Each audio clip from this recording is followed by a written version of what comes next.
হ্যাঁ, আমি তখনই বলেছি শুরুতে এটা দুটি দিক। একটা দিক তো বললাম, দ্বিতীয় দিক হলো এই গত পরশুদিন কি তার আগের দিন ভারত সরকার বাংলাদেশের সাথে এই পণ্য আমদানি রপ্তানির একটা নিষেধাজ্ঞা জারি করেছেন। এটার কারণ হলো পেহেলগাম ঘটনার পরে যে উত্তেজনা হয়েছে পশ্চিম সীমান্তে, আর বাংলাদেশের যে বর্তমান সরকার তারাও সে উত্তেজনায় লাফাচ্ছে।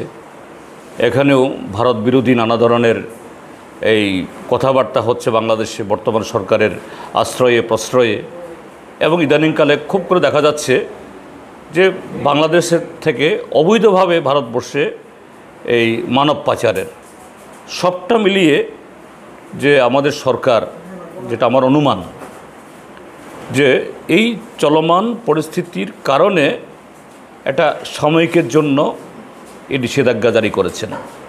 হ্যাঁ, এটা তো অবশ্যই যে বাণিজ্য হওয়া মানেটা কি? বাণিজ্য হওয়া মানে হলো অর্থনৈতিক লেনদেন এবং কর্মসংস্থানের সুযোগকে সম্প্রসারিত করা। এটা বন্ধ হওয়া তো ক্ষতি, এবং এই ক্ষতিটা শুধু আমাদের পারে না, ওই পারেও। বাণিজ্য হওয়া মানে হলো অর্থনৈতিক, সামাজিক, সাংস্কৃতিক, রাজনৈতিক সব দিক থেকে সে অঞ্চলের, এটা উপমহাদেশ হোক, মহাদেশ হোক, বা আন্তর্জাতিক আন্তঃমহাদেশ হোক, উপকার হয়, উপকৃত হন। কিন্তু এটা না হওয়াটা তো এটা তো ক্ষতিই হলো আমাদের জন্য।